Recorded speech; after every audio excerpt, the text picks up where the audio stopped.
What's up, everybody, and welcome back. All right, guys, so now that we are doing our videos again, you get to see this beautiful face and all the other great coaches back at DRS explaining those workouts.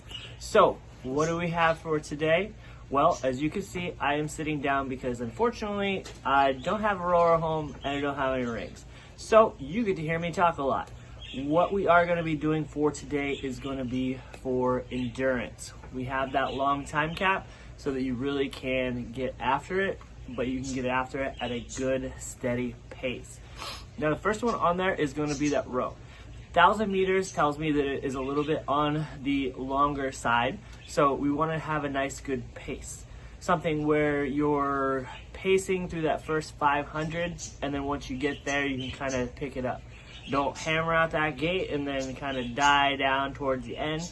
Really make sure that you are looking for your pace and what your speed is per that 500.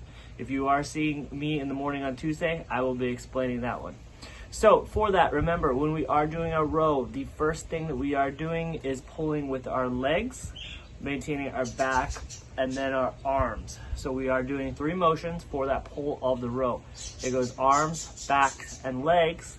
And then we are reversing that when we are bringing the rope back or the handle back. So that means that we're going back with our arms first, bringing our chest forward, and then pulling our legs in so that we get that nice, even, and effective motion.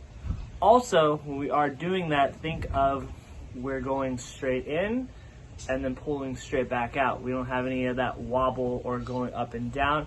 So that's actually a movement we just don't need to be doing. So then, once we are done with that row, we're going to get into our other 2 movements, which are just our toes to rings and our running. So for the toes to rings, things that we are going to be looking for is that you are effectively touching the rings with your feet when you do bring them up. Now, a couple things or pointers when we are doing our toes to rings is to remember our shapes. So when we bring our back or we come back with our feet, we try to keep those feet together and we make that nice arch position in the back, maintaining control, trying to not bend those knees and kick, or not bend so that we are then kicking up forward.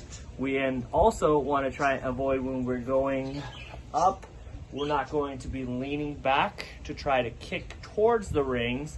Think of we're bending in half, kind of like we're leaning forward and touching our toes. So that's a couple little tips when we are doing our toes to rings. Now for the last one, it's running. I know you guys love running, so bring your running shoes. And that is it. So I believe that once we go through that sequence, it's just the sequence twice. So you are gonna be, again, on the longer time cap. So it's a chipper, but it's a chipper twice. So you just get to go through the movements twice. Okay, guys? All right, well, you are back in Coach Jay's world for DRS. So let's get after it. And if you are there in the morning, I'll see you in the morning. Otherwise, let's get after that nice little endurance pace today.